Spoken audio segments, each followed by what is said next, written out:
Magandang gabi po sa ating lahat. Welcome po sa ating Hardin ng Panalangin prayer meeting. Bago po tayo tumungo sa ating mga prayer request, tayo po muna manalangin. Panginoon Diyos, maraming po salamat sa gabi ito. Maraming po salamat sa biyaya, sa inyong pong habag at sa inyong pong pagkalinga, Panginoon, sa bawat isa po sa amin. Kami po ay patuloy na nagpapasalamat, Panginoon, sa inyong pong biyaya, patuloy na lakas na binibigay niyo po, Panginoon, sa bawat miyembro, Panginoon, ng sambahan ito. Muli, Panginoon, kami po lumalapit ngayong gabi. Humingi po kami ng inyong gabay sa aming pong servisyo. Gabi niyo po aming pastor ang bawat ikilos para sa programa ito at bawat manonood, Panginoon. Gabi niyo rin po ang bawat pastor, Panginoon, na nakatayo po sa inyong pulpito ngayong gabi. Muli, Panginoon, kami po nagpapasalamat sa matamis na pangalan ni Jesus. Amen. Tayo po ay umawit ng mga himno. Awitin po natin ang Just Over the Glory Land.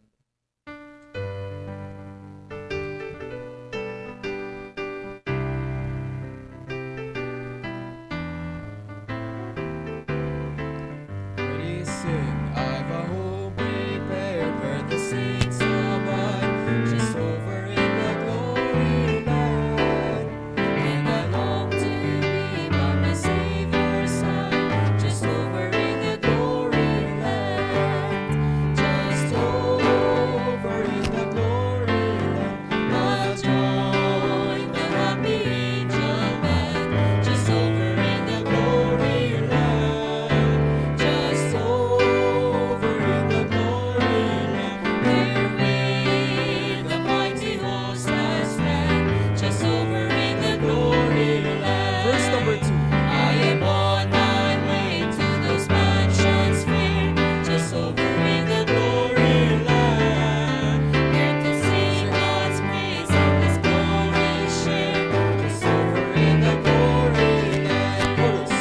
Just over in the glory land, I'll join the happy angel band, just over in the glory land. Just over in the glory land, there with the mighty host I'll stand, just over in the glory land. Verse number 3. What a joyful thought that my Lord I'll see, just over in the glory land. And with kindred safe there forever be, just over in the glory land. Chorus. Just over in the glory land, I'll join the happy angel band, just over in the glory land. Just over in the glory land, there with the mighty host I'll stand, just over in the glory land. Awitin naman po natin ang This World Is Not My Home.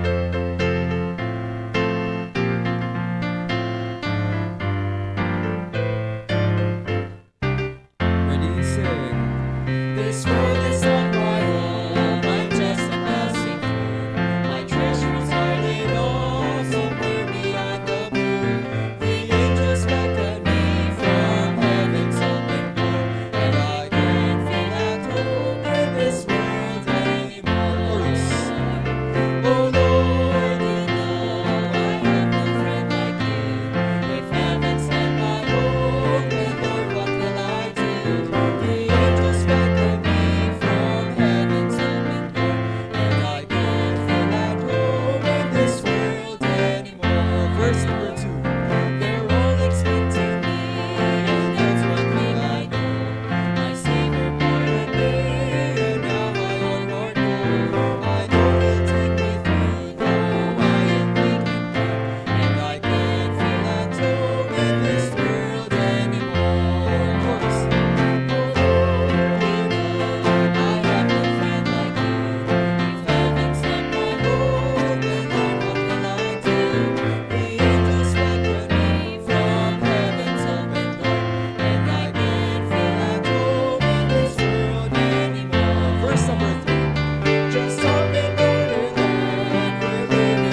Thank you, Brother Sam, sa ating pambungad na panalangin at sa ating pambungad na awitan. Maraming salamat po. Tayo po ay nagsisimula na sa ating paglapit sa ating po mga prayer list, sa ating mga prayer concern. At isa po dito muna ay ang ating pagbati sa mga nagdiriwang po ng kanilang mga kaarawan. Maraming salamat po sa panibagong taon na binigay kay Brother Joshua Mabalot. Ito po ay taga BFBC, Victory Fundamental Baptist Church, dyan po sa Muntinlupa.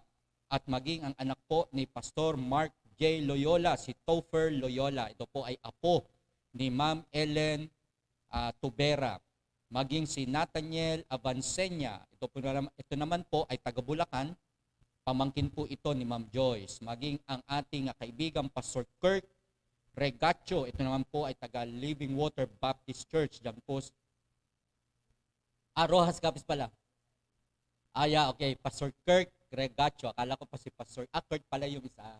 Okay, ito yung Ito po yung nag-assist sa atin sa Rojas Capiz nung tayo po ay merong mga anong tawag doon yung pinupunta ng NSC, National Student Convention. At maging ang asawa po ng Pastor Ronald David na si Annie David. Ito naman po ay taga BFC Buli. Yan. Happy birthday po sa inyong lahat at pagtuloy kayong pagpalain ng Panginoon.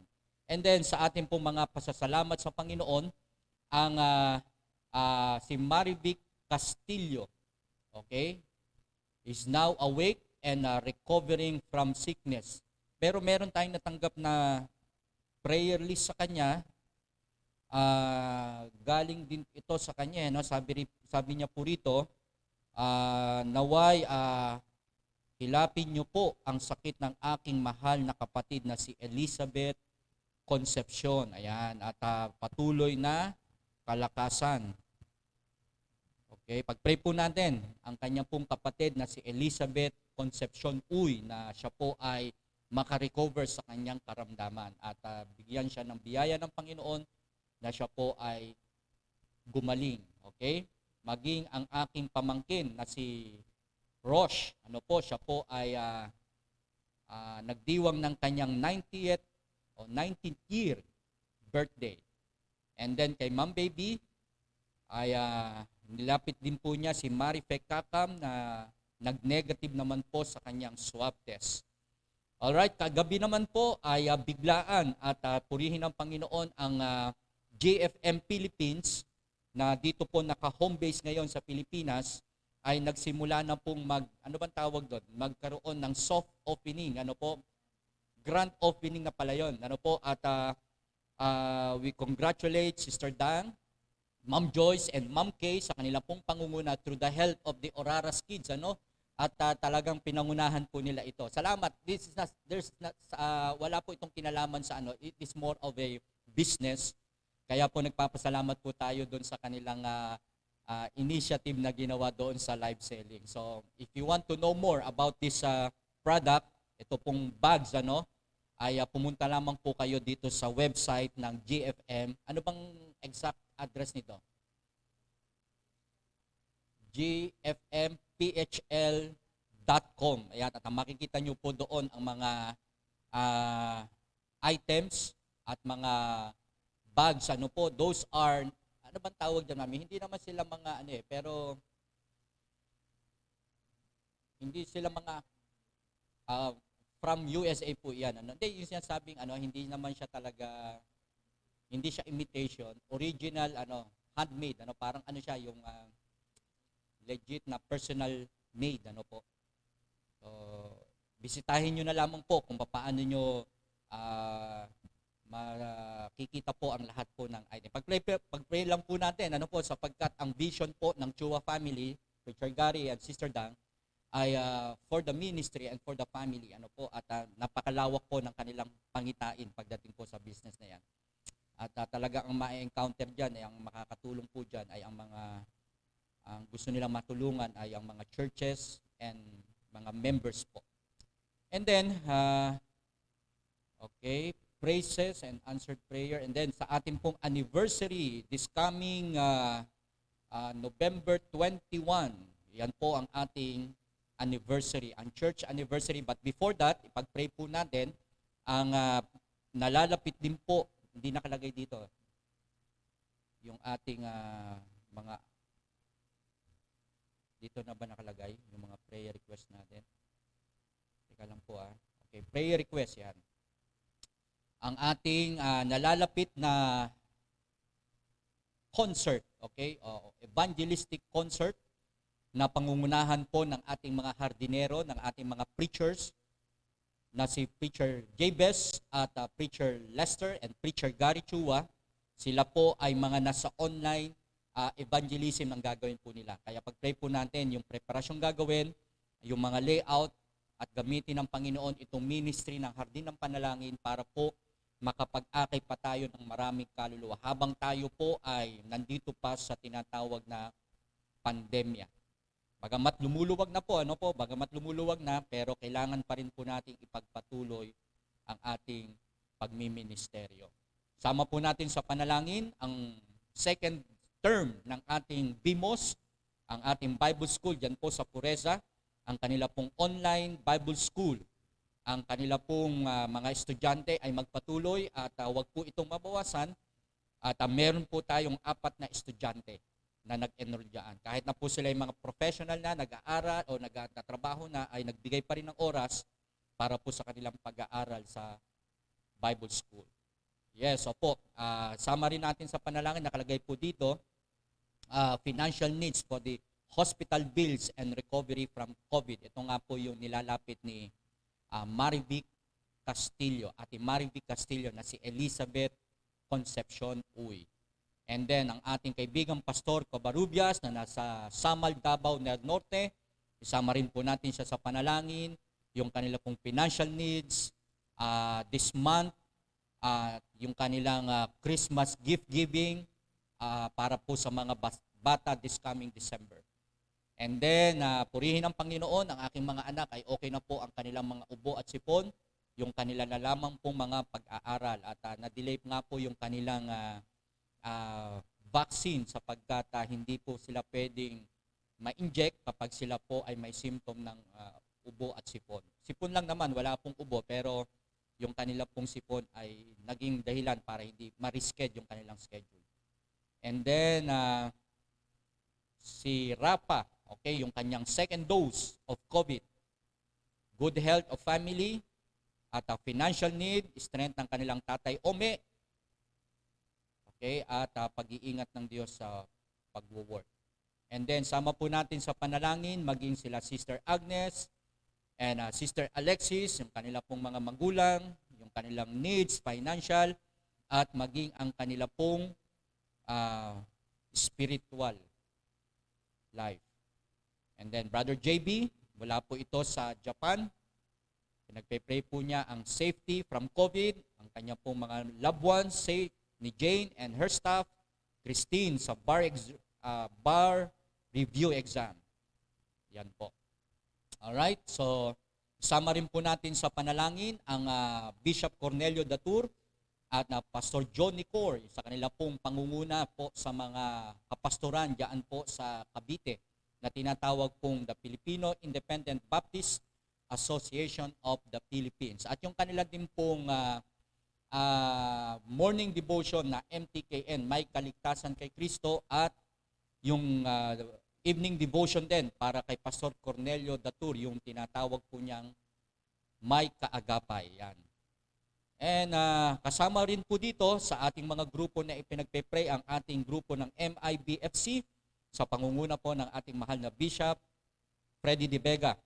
At marami, hindi lamang po mga Maranatha churches, kundi may mga fellowshipping churches na nakakasama po natin. And this coming November 29 ay magkakaroon po tayo ng muling pagtitipon sapagkat okay na po ang ating mga paghihigpit, okay na po yung kaluwagan, kaya po may pagkakataon na mag-meeting na po uli kami.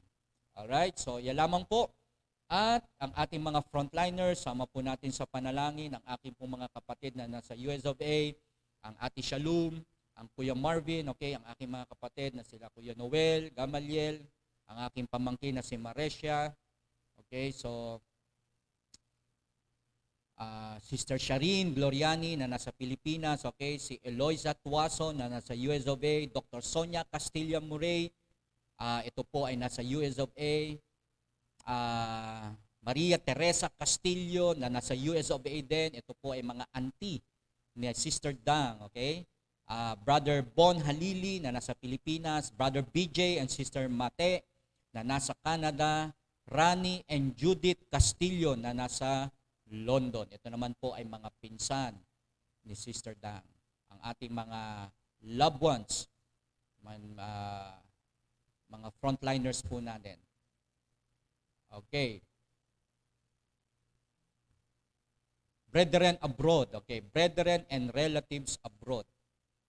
Kuya Marvin and Shalom Legaspi, okay. Brother BJ, Brother Joey Digan and Sister Alma, Preacher Gary Chua and Sister Dang, Sister Ami Kayabyab and her family, Marjorie Vicente na nasa Saudi Arabia, ang Doktora Marilyn Cabantog na nasa US of A, at si Mary Ann Santos na sa Saudi Arabia, ang Preacher Jonathan, ang ating pong manglalakbay sa dagat, Dr. Ivan and Dr. Mina Chua na nasa Taiwan at USA, si Alan Castillo na nasa US of A, Gilbert Yesmundo and his family na nasa Singapore, si Ryan Clemente and Jane Clemente na nasa Kuwait, Maria Teresa Castillo, Eloisa Tuazon, Doktora Sonia Castillo Murray, mga nasa US of A ito, and Rani Judith Castillo na nasa London. Pag-pray po natin ang ating mga loved ones na nasa ibang bansa at sa kanila pong mga pakikipagsapalaran dahil nga po sa kanilang work. And then, ang ating pong mga online ministry, pag-pray po natin ang Hardin ng Panalangin from Tuesday to Friday at magpatuloy po ito kahit na po bumalik tayo sa ating mga normal na kalagayan. Alright, and then, so yan lamang po muna ang ating mga ilang prayer requests, mga pasasalamat sa Panginoon, papuri sa Panginoon, at ang pag-iingat ng Diyos sa aking pamilya, sa MIBC Silangan members na kayo ay patuloy na maglingkod sa Panginoon. At itong buwan ng Oktubre o Nobyembre ay punong-puno po tayo ng schedule. At pag-pray lang po natin ang ating construction ng ating church. Bagamat tayo po ay nagsisimula sa ating pagmiministeryo sa Silangan, ay binigyan na tayo ng biyaya ng Panginoon ng lugar. Kinakailangan na lamang po natin itong pagyamanin. Magtapat tayo sa ating paglilingkod, magtapat tayo sa ating pagkakaloob para maging lighthouse ang ating lugar po diyan sa Silangan. Alright, bago po tayo magpatuloy, makakarinig po muna tayo ng tanging bigla.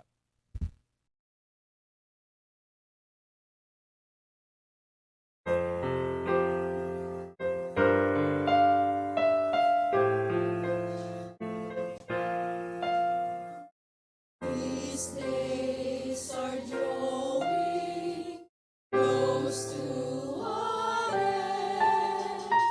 God has been working on you, my dear friend.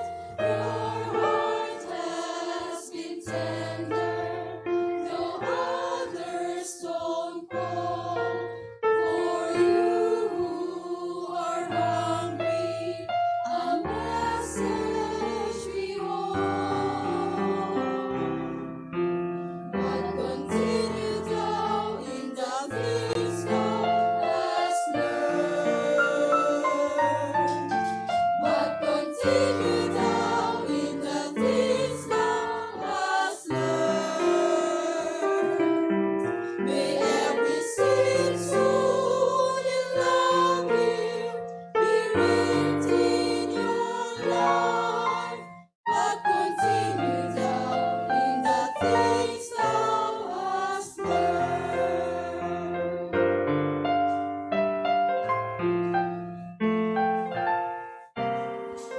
Down to the journey you must now face. Champions will make you if you run his race. Your strength is made perfect when it is so weak. His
Alright, maraming salamat. Iyan po ang ating mga members, ang ating mga choir dyan po sa Silangan. At talagang salamat sa Panginoon kay Ma'am Joyce sa kanya pong pagtsatsaga sa pagtuturo ng ating mga members. At talagang humble beginning, kahit na po nagsisimula, ay talagang dapat ibigay na po natin yung best natin sa Panginoon.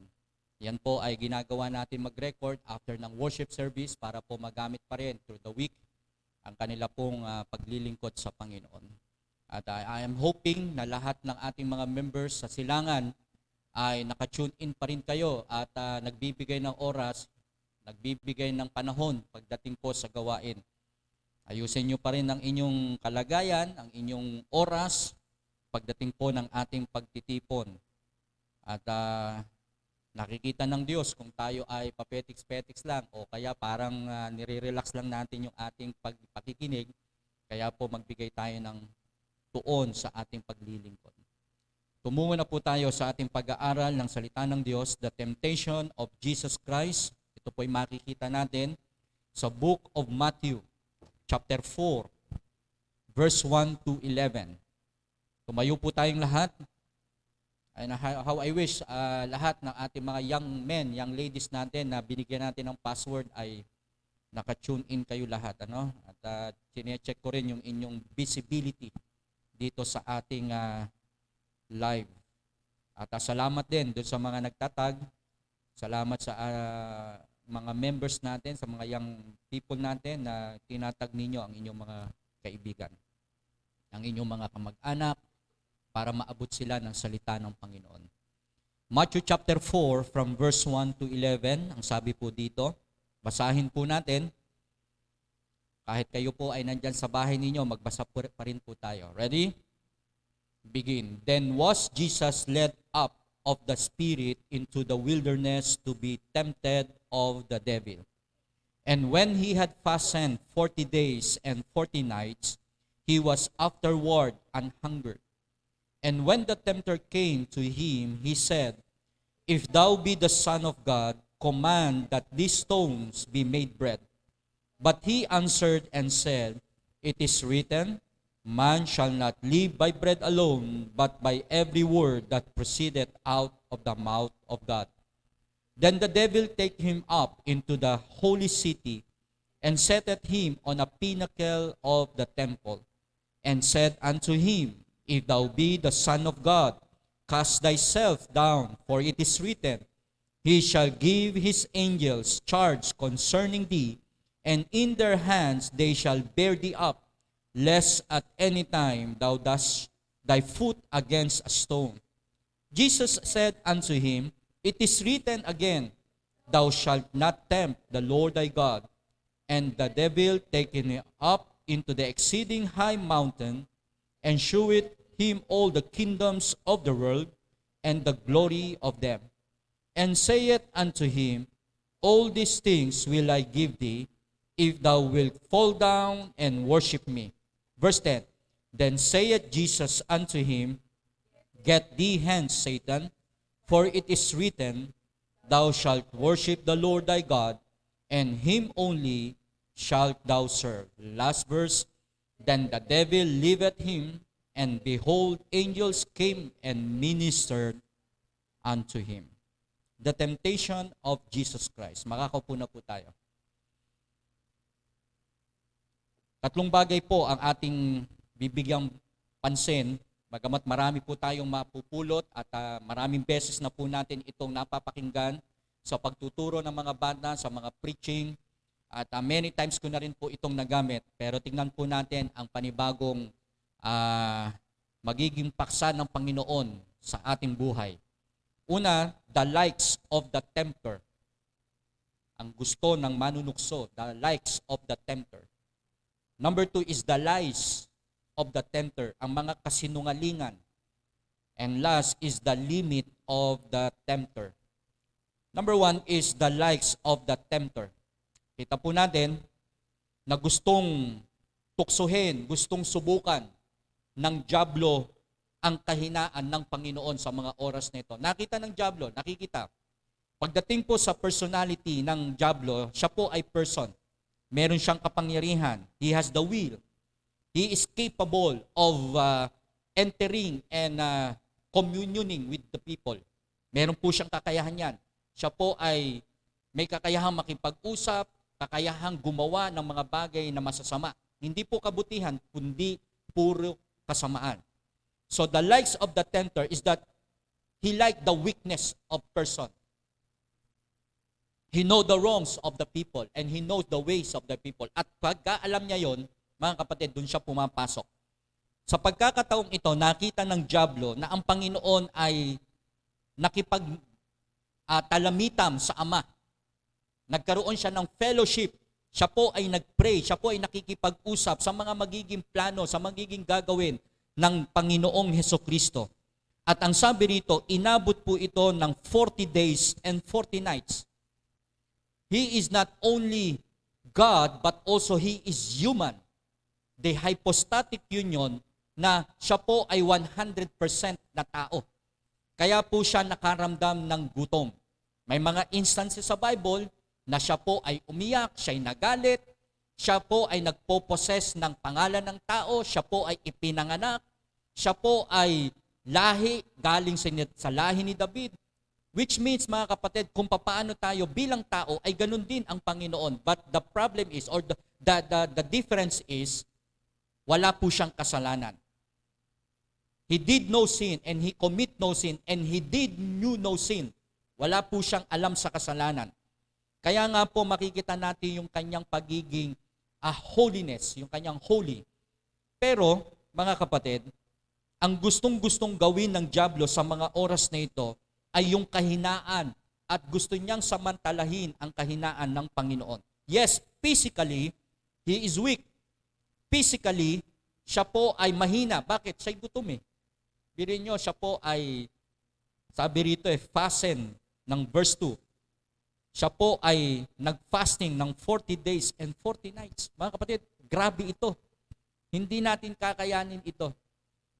Yung bang walang kain, walang tubig, na walang gagawin kundi ang makipag-usap ka sa Panginoon para lang makita mo ang layunin, ma-please mo ang Panginoon. Regardless kung ano ang mangyari sa katawan, basta mahalaga ang buhay espiritual. Now, ang nakita po ng dyablo, yung likes of the tempter is that makita niyang nanghihina tayo. Gusto niya talunan tayo. Gusto niya maglagay siya ng mga bagay na nakakatamad, mga bagay na nakaka-pressure. Gustong-gusto niyang maglagay ng mga double mind sa isip natin. Gustong-gusto niyang tayo ay nag-aalala araw-araw. Iyan po ang hinahanap ng manunukso. At gustong-gusto niyang mag-enter sa ating kaisipan at i-overcome ito. Sapagkat tayo po ay tao, tayo ay mahina, therefore, papasok ang dyablo. Mga kapatid, ang ginawa ng dyablo dito sa Panginoon. And when the tempter came to him, verse 3, if thou be the Son of God, command that these stones may be made bread. Kapag mahina po tayo,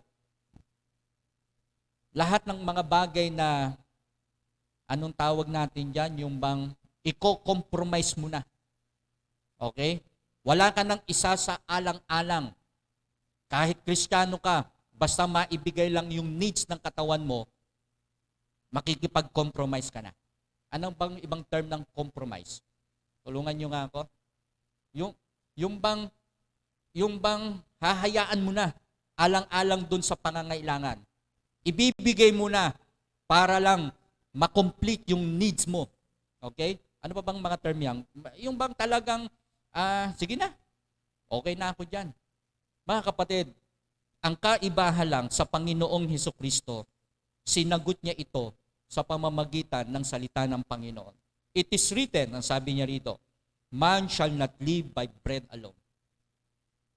Hindi lamang mabubuhay ang tao sa tinapay, hindi mabubuhay ang tao sa pamamagitan ng pera, ng kanyang trabaho, hindi sa pamamagitan ng kanyang mga kaibigan, magsusurvive ang tao. Ang sinasabi rito, kung ang tao ay magtitiwala sa mga salita ng Diyos, siya ay mabubuhay. Kung panghahawakan niya ang mga pangako ng Diyos, kung panghahawakan niya ang mga magagandang, banal at makapangyarihang salita ng Diyos, siya ay magtatagumpay. And all these things, ang sabi ng Biblia, shall be added unto thee. Yes, mahalaga ang tinapay para mabuhay ang ating katawan. Yes, mahalaga ang mga kailangan natin sa lupang ito. But God said, man shall not live by bread alone. Hindi lang yan. Ang sabi rito, mahalaga ang salita ng Panginoon. Katulad ng nangyari kay Martha, mahalaga yung kanyang ginagawa, but one thing is needful, ang sabi ng Panginoon kay Martha, that shall not be taken away from her. Ano po ito? Yung salita mismo ng Panginoon. Mahalaga po yan. Pero ang gusto ng diablo, the likes of the tempter, is makita kang mahina, you are wrong in your doing of life, yung ways mo mali sa harapan ng Panginoon, iyan ang gustong-gusto niya. Magkaroon ka ng mga pressure, magkaroon ka ng mga katamaran, yung bang gusto niya, napupuyat ka, na imbis na natutulog ka, mapupuyat ka pa ng madaling araw, nakakaisip ng mga problema sa ganito, nag-iisip ka ng hanggang sa magising ka sa kinabukasan, hindi naging husto yung tulog mo. Sa kakaisip sa problema, gagaling ba yung mahal ko sa buhay? Kailan ko kaya mababayaran ito? Papaano kaya ako makakabawi sa ganito? Papaano kaya ma-accomplish ko ito? Makakapag-submit ba ako ng mga ganito? Mga kapatid, mga kaibigan po natin, iyan ang gustong-gusto ng diablo. Nape-pressure tayo. At mapuyat tayo. At kapag napuyat tayo, ano mangyayari? Magiging numb ang ating katawan. At paggising natin kinabukasan, lutang tayo. Yung iba, ginagawa at dinadaan sa bisyo. Iniinom, umiinom, ginagamitan ng droga, ginagamitan ng mga barkada, nagpupuyat sa gabi. Kaya paggising sa kinabukasan, hindi mo naiisip ang Panginoon. Ang naiisip mo, nakahang, lutang ang utak. So the devil likes to tempt us during our weaknesses sa buhay po natin. That is the likes of the tempter. Ang sabi ng diablo sa Panginoon, gawin mong tinapay ang bato. Command that this stone be made bread. Pero ang sabi ng Panginoon, man shall not live by bread alone. Binanggit po iyan ng Panginoon at kinote niya mismo ang salita ng Diyos. Pangalawa, the lies of the tempter, ang kasinungalingan. From the beginning, mga kapatid, he was a murderer. Ang sabi ng John 8:44. From the beginning, he was a murderer and abode not in truth. Hindi siya nakatira sa katotohanan. Because there is no truth in him. When he speaketh a lie, he speaketh of his own, for he is a liar and the father of it. From the beginning, mga kapatid, nabubuhay na siya sa kasinungalingan. Idinidinay niya na siya ay kapantay niya ang Panginoon. Parang sinasabi niya rito na hindi ako totoong mahina, ako'y malakas.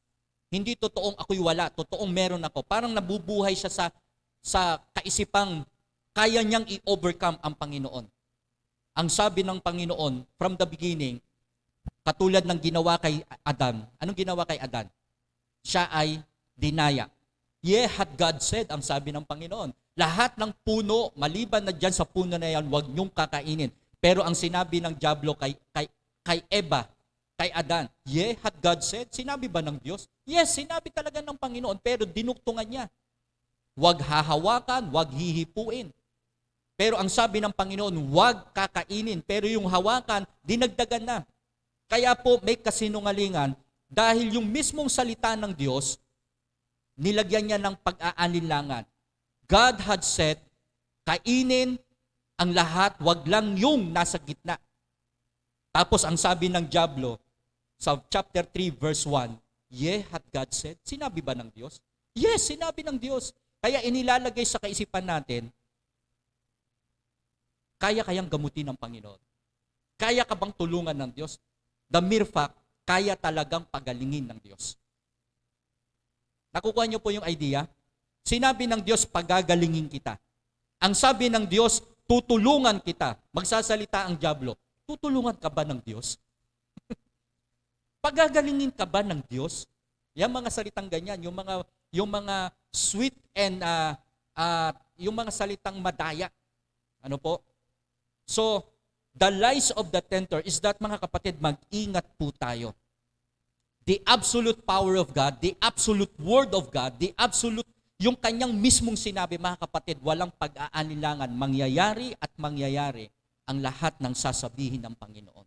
As it is written, thus saith the Lord. Kapag nababasa niyo po yan sa Biblia, as it is written, thus saith the Lord. It is written, mga kapatid, it will come to pass. Wala pong kasinungalingan po iyan. Pero ang gusto ng dyablo, mga kapatid, mabuhay tayo sa kasinungalingan. What God said, kaya sabi rito ng Panginoon, it is written. Kasi alam ng dyablo, mga kapatid, na lahat ng gagawin ng Panginoon, it will all come to pass. Mangyayari at mangyayari ang lahat. Kahit nga yung pinakatuldok at kudlit, yung title and joint, yung binabanggit po ng Biblia, ay mangyayari po sa kanyang salita. So the lies of the tempter is that, mga kapatid, mahirap ito kasi he is the devil, he destroy and he deceive people. Kapag ka meron po yan sa buhay ng tao, it can ruin families. It can ruin an organization. Magkakaroon po ng pangapandaraya. Magkakaroon po ng kapahamakan kapag ka merong kasinungalingan. Kaya nga po, ang sabi ng Biblia, John 8:32, "You shall know the truth, and the truth shall set you free." Akala ng mga Pariseo, hindi sila sinakop, pero matagal na silang nasakop. Kaya nga po, that time, ang pinakamakapangyarihan ay ang Roman Empire. Pero sabi nila, kailan kami sinakop? Yes, sinakop kayo, pero sinakop din kayo ng kasalanan. So, the lies of the tempter, mga kapatid, mag-ingat po tayo. The lies of the tempter, ang gustong-gusto ng dyablo, and the limit of the tempter. He cannot be God. Siya po ay nilikha lamang ng Diyos. And he cannot overpower God.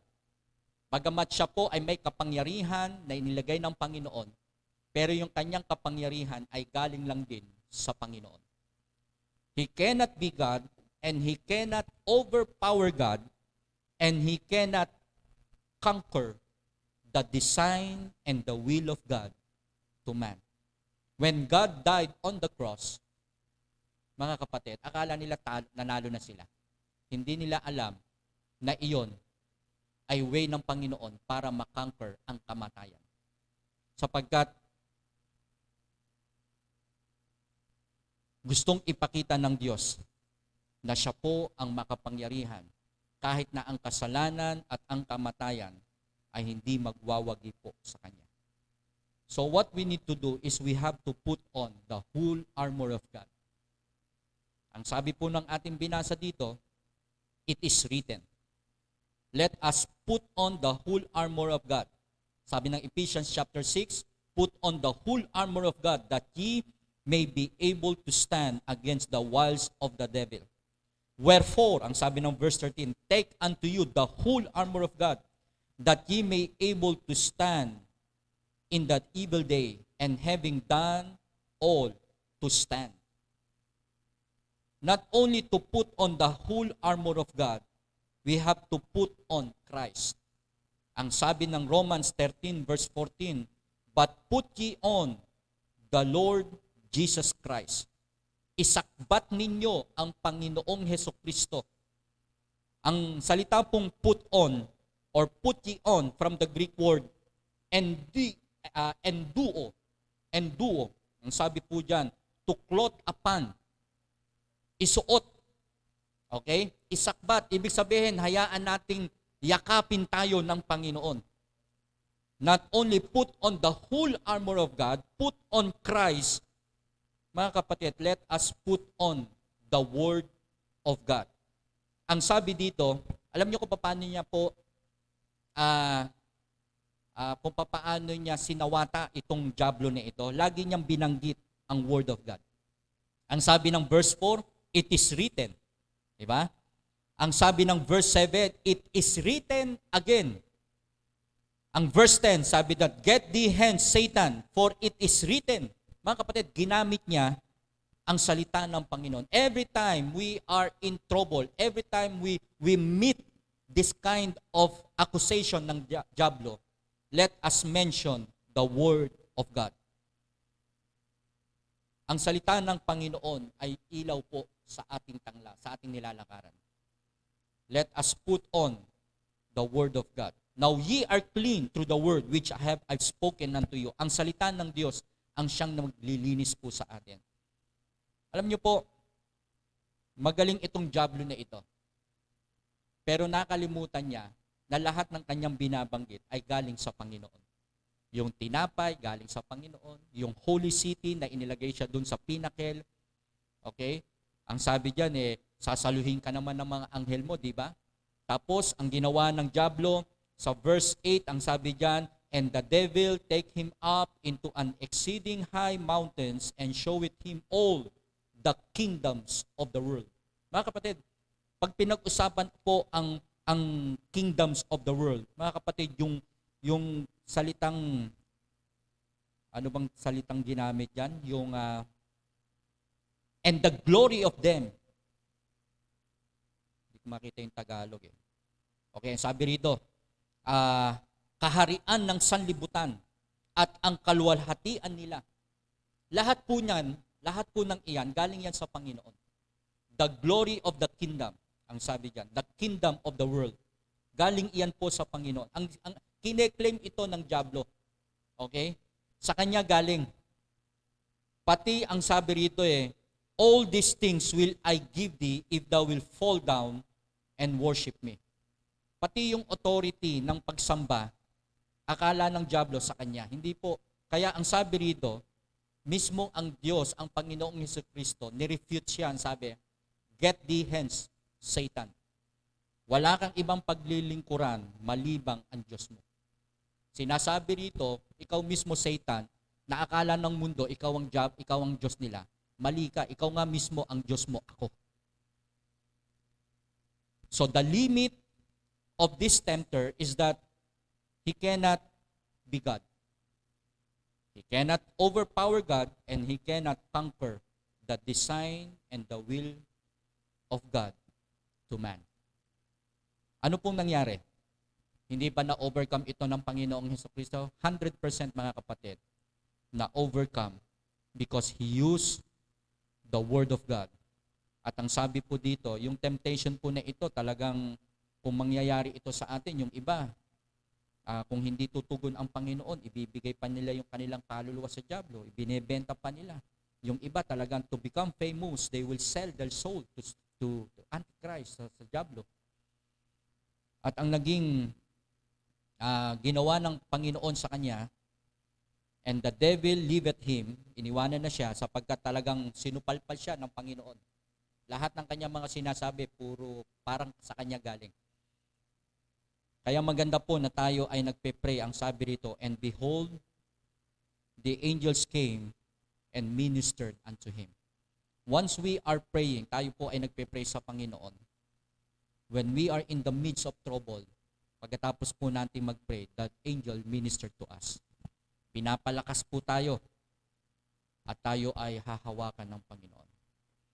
Alright, tutungo na po tayo sa ating pag-aaral o sa ating panalangin. Salamat po sa pag-aaral ng salita ng Diyos. Let us pray. Manalangin na po tayo. May mga humabol pa ba? Wala na. Okay. Let us pray.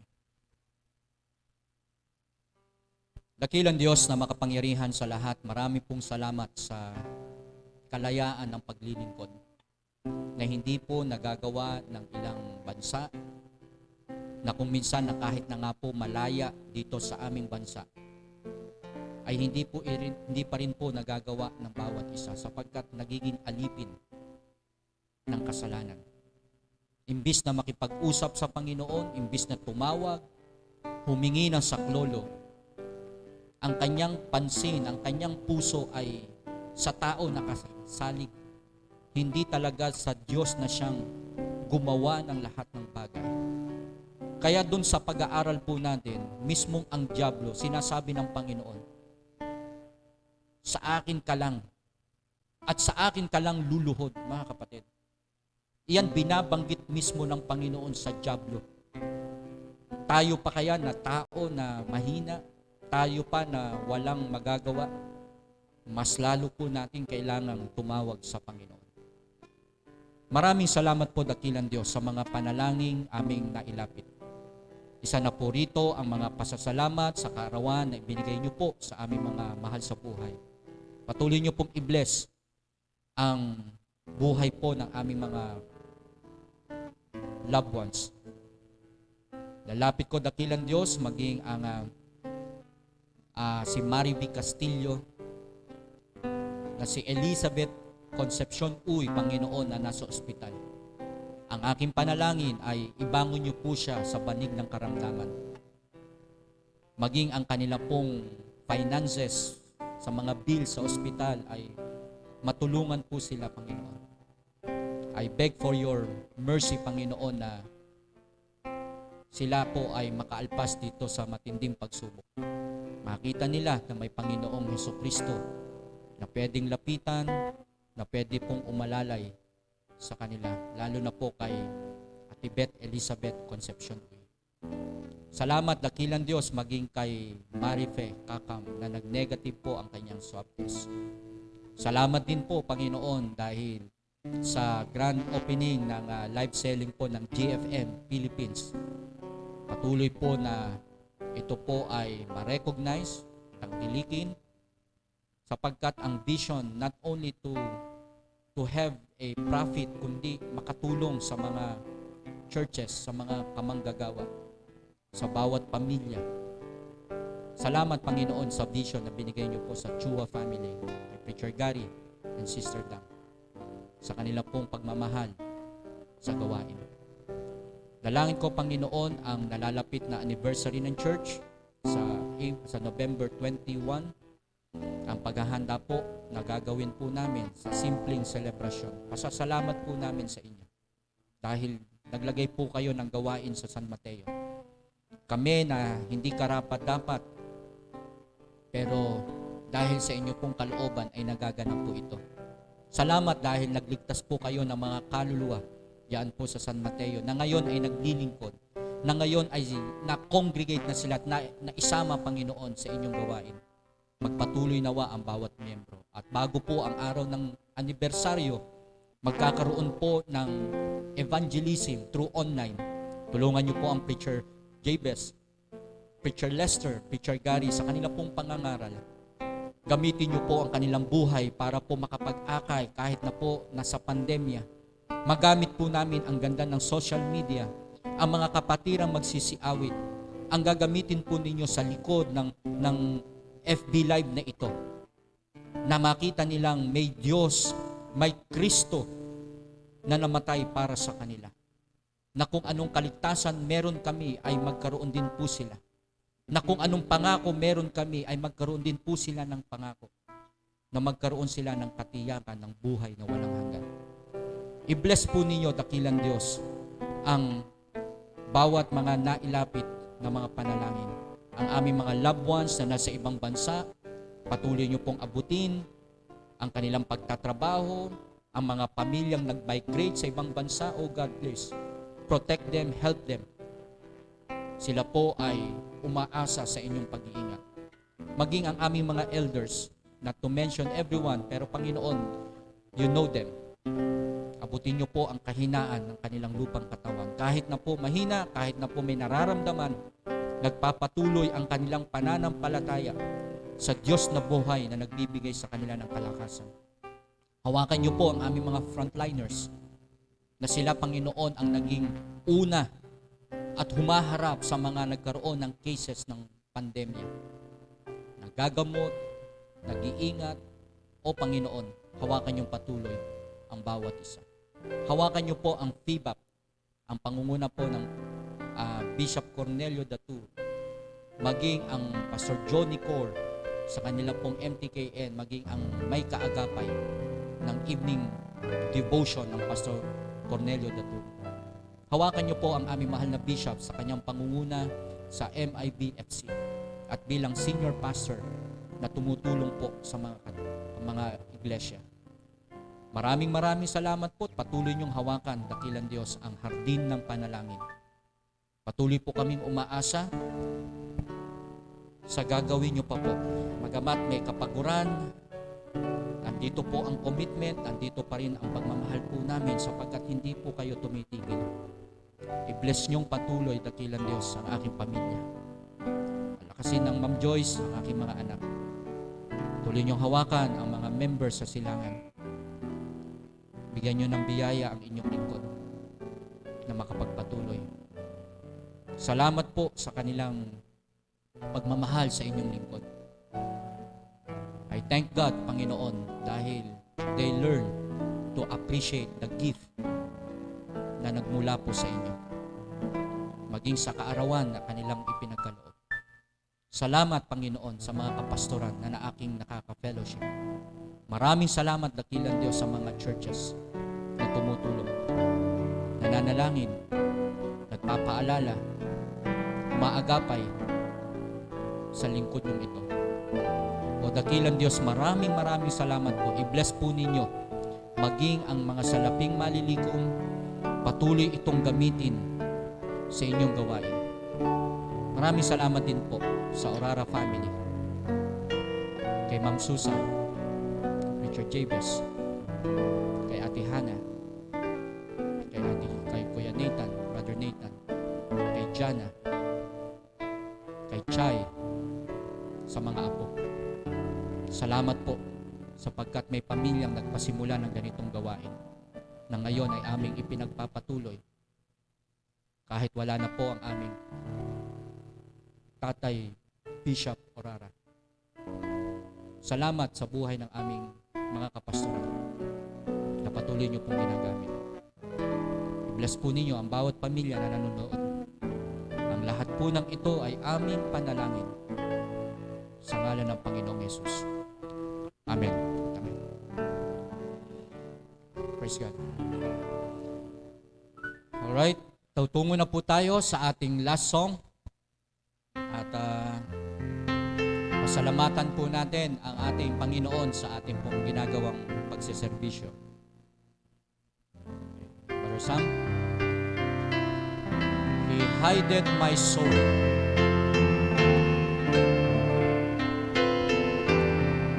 Tapos po nito ay try po natin mabati yung ating mga kaibigan. Go. Oh, wonderful Savior is Jesus my Lord. Oh, wonderful Savior to me. He hideth my soul in the web of the rock. Pleasure I see. He hideth my soul in the dark of the rock. That shadows such a thirsty land. He hideth my life in the depth of His love, and covers me there with His hand, and covers me there with His hand. Oh, a wonderful Savior, Jesus my Lord. He taketh my burden away. Awit po tayo mga anak. He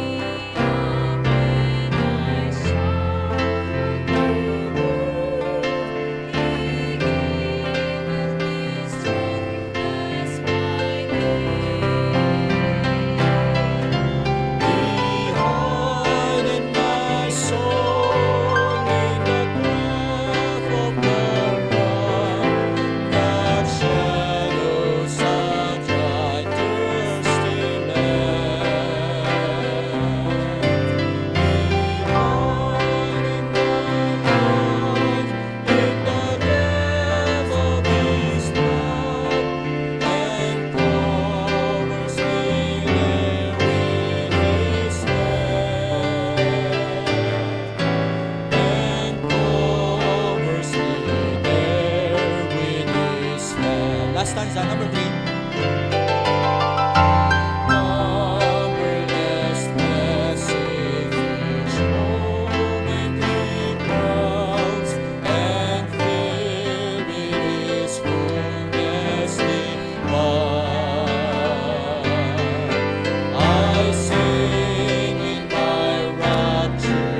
God. Alright, maraming salamat po sa ating mga nakasama, ang Sister Venus de Guzman, ang Ate Helen Ortiz Paras, mula po yan sa San Guillermo, Isabela. Kamusta rin po sa aming ima, si Naida Paras.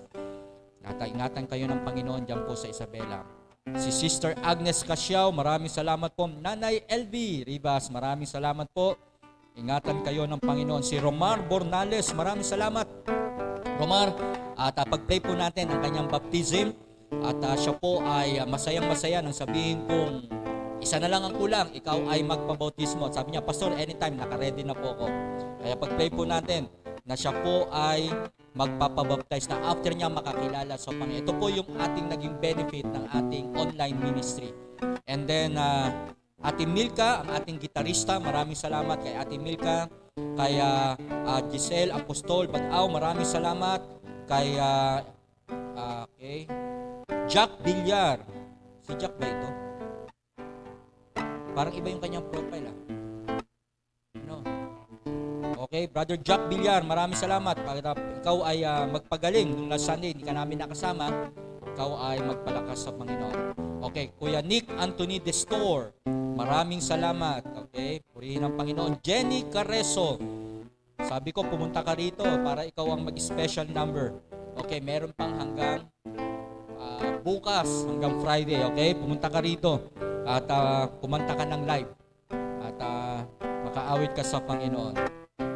Okay, Mami Carlota de Belen, Mami Charlota. Okay, Carlota po yan, ano po? Okay, ang ating mga nanay na masisipag. Magmi-meeting po tayo mga nanay para po sa ating anniversary. And then Ate Olive, Madam Olive Rivas Maximo, maraming salamat po. At regards din po kay Kuya June na nagtatrabaho from Manila going to Pampanga. Layo, ano? Uwian pa rin ba yan? Paingatan ng Panginoon. Sabagay, kung maayos-ayos ang travel, no problem. Okay, Venus de Guzman, Preacher Lester Yabut, maraming salamat. Pag-pray po natin ang ating mga hardinero. Okay. Alright, at mag-antabay po tayo dahil magkakaroon po tayo ng profile, anong tawag doon? Profile frame picture na pag iyan po ay naging available na frame. Okay?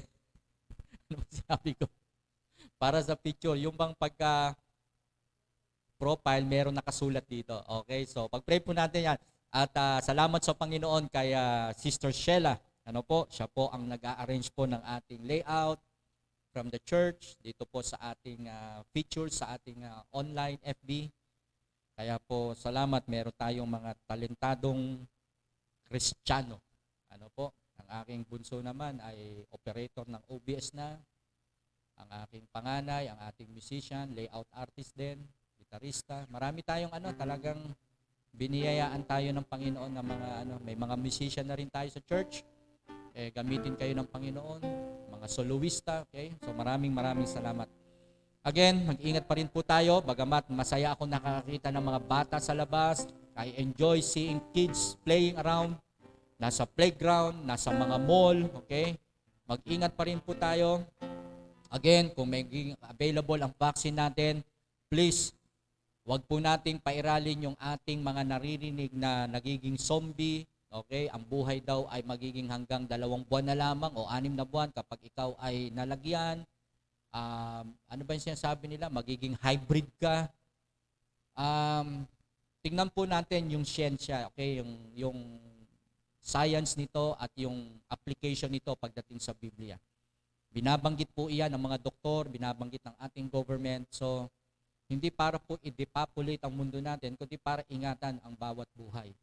At ang ating gobyerno po, tandaan po natin, nailagay sila dyan dahil ang Diyos na rin ang naglagay para sa kanila. Sundin na lang po natin ang mga protocol, mag-ingat pa rin po tayo. Okay, uminom tayo ng vitamins, huwag tayo magpuyat, kumain tayo ng tamang pagkain, at enjoy po natin ang biyaya ng Panginoon. Marami tayong mga ipagpe-pray na may mga karamdaman at gamitin tayo ng Diyos sa ating komunidad. Maraming salamat po. Bukas uli, babalik ang Hardin ng Panalangin sa pangunguna po ng Preacher Gary and Sister Dang. And Friday, yan na po ang kay Preacher Lester. Again, ito po ang Pastor Mike Digan ng The Baptist Hour, Hardin ng Panalangin. God bless you.